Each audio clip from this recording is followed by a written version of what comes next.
Dr. John Campbell is one of Britain's most respected medical voices in this pandemic. His YouTube channel has become a reference guide for people seeking clarity about the coronavirus. Dr. Campbell joins me tonight from Carlisle in the UK.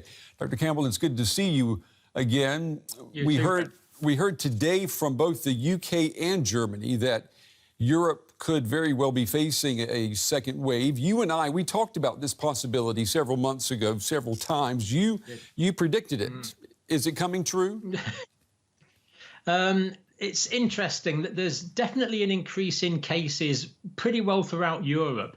As you say, the UK is kind of flattened out, and Greece is actually doing quite well also. But if you take, for example, the average number of cases in Germany you were getting back in June, it was about 350 cases a day. And today it was up at 633 cases. So there's definitely an increase coming. And there's also an increase in Spain. Spain's actually leading the pack in terms of European increase, unfortunately. France, there's increasing cases. Belgium, Netherlands, Italy, Denmark, even in Switzerland and Norway and Finland, there's a level of increase. Now, what you call a second wave is kind of open to debate. There's no absolute definition of what is a second wave and what is a continuation of the first wave. It doesn't really matter too much. I suppose a second wave really is a sustained increase in cases. So what we're concerned about is a sustained increase in cases. Now, at the moment, we are seeing an increase, but I don't really think we can call it sustained yet. It's a bit of a resurgence that's certainly happening.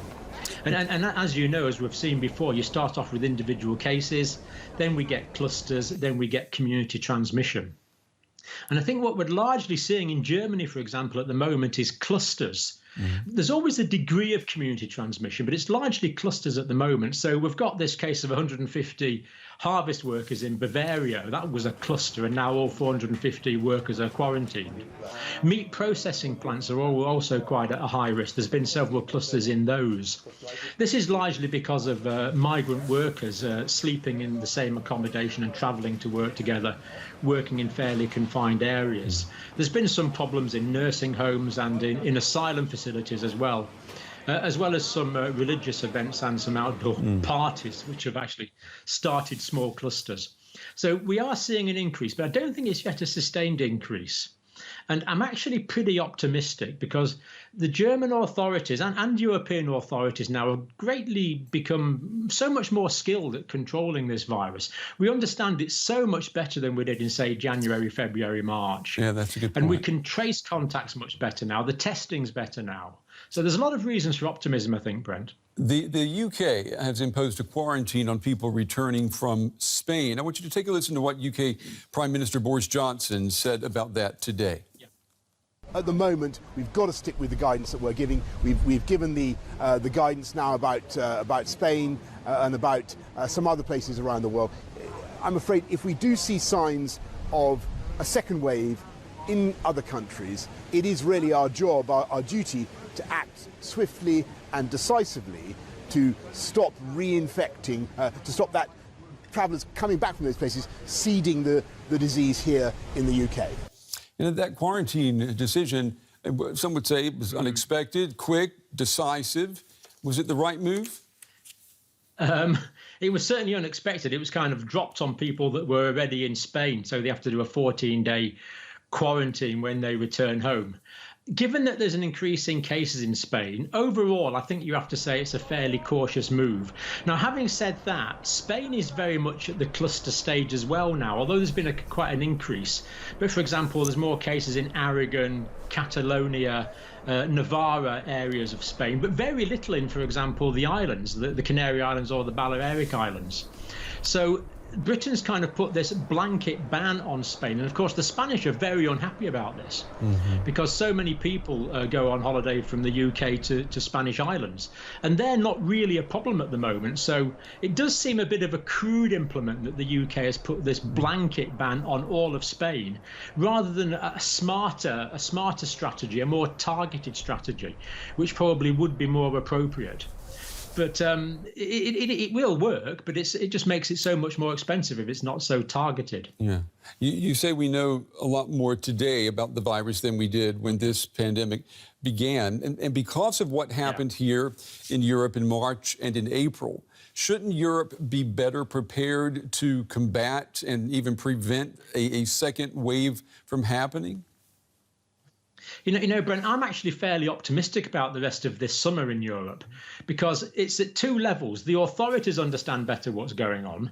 We know how the testing's better. We can track and we can trace and we can isolate the contacts and we can make it much more specific. We can have a much more targeted lockdown of people that are at risk. And the government is so much more aware of what's going on now and are able to coordinate things so much better. So the health authorities better educated, the government's better educated, but most importantly of all, the people are better educated now. We all know the importance of social distancing. The Robert Koch Institute, I think it's just today, has increased the mask wearing requirement for people outside if they can't maintain the 1.5 metre distance. And people understand this. We know the need for hygiene, for distancing. We know the reason for mask wearing. I mean, when we talked in February, there was a great big debate about whether wearing masks was efficacious or not. Now it's absolutely clear, the research is overwhelming, that wearing masks is going to protect me as an infected person from infecting non-infected people around about me, and as well as offering me as an unprotected person some level of protection. We know all this now, and the people are ready to do it. And these increasing cases could be argued as a bit of a wake-up call. And I think people will rise up to this challenge. Industry is more geared up to it. Retail's more geared up to it. Everything's more geared up to it. So I'm fairly optimistic that the increasing cases we're seeing now can be contained. What I'm more concerned about is this winter, because this virus is not going to go away until about 70% of people have immunity. Now, whether that immunity comes from contracting the virus or whether it comes from a vaccine doesn't matter too much. It's not going to go away till then. But we're not going to be doing mass vaccinations until perhaps a few months into 2021. Yeah. Now, I believe we will. I believe we can vaccinate this virus out of existence personally. I know there's a lot of debate about that, but I'm optimistic about that. But what I'm somewhat pessimistic and somewhat worried about is the potential for increases in cases this winter, when people start closing the doors, when people start congregating inside, when the vitamin D levels drop in the blood because there's not so much sun exposure. And of course, the other big one that we don't know about yet is the coming influenza season. Yes. Now, we know there will be a coming influenza season, that is for sure. And we know that governments are going flat out to acquire all the influenza vaccine they can get, rightly so. Because if you've had influenza, that's going to weaken your immune system for some weeks or potentially months. After that, making you more predisposed to COVID. And potentially a more severe form of COVID. And likewise, if you've had COVID, that could predispose to influenza. So we really need to get these vaccination numbers up. But that's only going to be possible within certain limits because there's about a year to an 18-month lag time in these vaccines. Yeah. And the manufacturers can't just start manufacturing hundreds of millions of doses as we need. So we're going to have to be really smart in the way that we use the vaccines we got. We've got protecting the vulnerable, perhaps protecting people in meat processing plants that are at particular risk of cluster formation. So over the summer, I think we will contain this. Over next winter, somewhat worried, but the measures that we use to restrict COVID-19, of course, will also reduce the spread of influenza.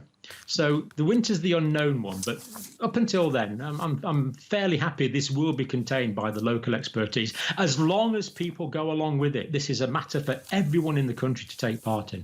And it's a reminder that this year we should all, if we can, we should get that flu vaccination, and the earlier, the better. Especially if you're in a high-risk group, if you're in a vulnerable group. That's exactly right. Dr. John Campbell, as always, Dr. Campbell, we appreciate your time and your insights tonight. It's good to see you. Thank you. Pleasure, Brent. Always good to talk to you.